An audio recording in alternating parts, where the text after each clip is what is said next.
रचना कैसे की गई है, ये बड़ा ही महत्वपूर्ण है। इसमें इन जो पाठ हैं भाषा के, वो जो भाव जरूर लाना है, क्योंकि आज के दौर में भाव खत्म होते जा रहे हैं।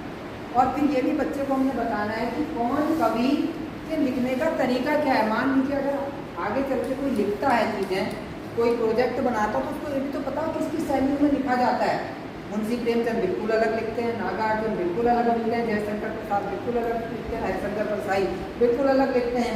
तो वो शैलियाँ क्या है, लिखने की तरीका क्या है। कपिल शर्मा को है, कपिल शर्मा बिल्कुल अलग तरीके से बोलता है आपके जवाब में। ये भी सब विधाएँ हैं, तो ये कैसे डेवलप हो, इसलिए इन चीज़ों को बच्चों को बताना जरूरी है कि बेटा देखो लिखा कैसे है। मान लो कोई कवि बन गया करके दिन लेखक बन गया, तो उसे लिखना तो आएगा, अभी वो सीधा सीधा लिख देगा।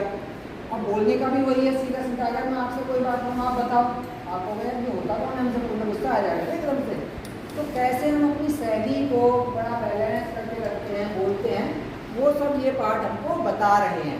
तो वो शैली का भी हमें ध्यान रखना, बच्चा यही पहचाने कि कौन पाठ किस लेखक ने किस शैली में लिखा है।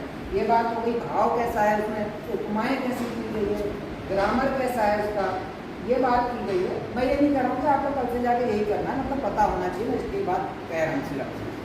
तो ये बात हो गई। चित्रों पे आप बात कर सकते हैं। देखिए कैसा चित्र बना है, क्या समझ में आ रहा है इस चित्र से आपको, क्या कोई को गढ़ पा रहा है आपने, क्योंकि ये भी एक स्किल होता है। अभी आप मैथ में भी एक अगर चलाते हुए 5 मैथ, तो वो देखते हुए कि आजकल ऐसा कहते हैं, अगर ये डब्बा है, कोई बॉक्स है, जब आप उसको खोलोगे तो आप सोचिए कि उसका चित्र कैसा बनेगा। तो ये भी एक स्किल अंदाज लगाना। तो इस तरह से हम चित्रों को कुछ दिखा के इसमें काम करेंगे। अब आ जाते हैं रचनात्मकता की ओर, जो मैडम ने कहा ये रचनात्मक लेखन।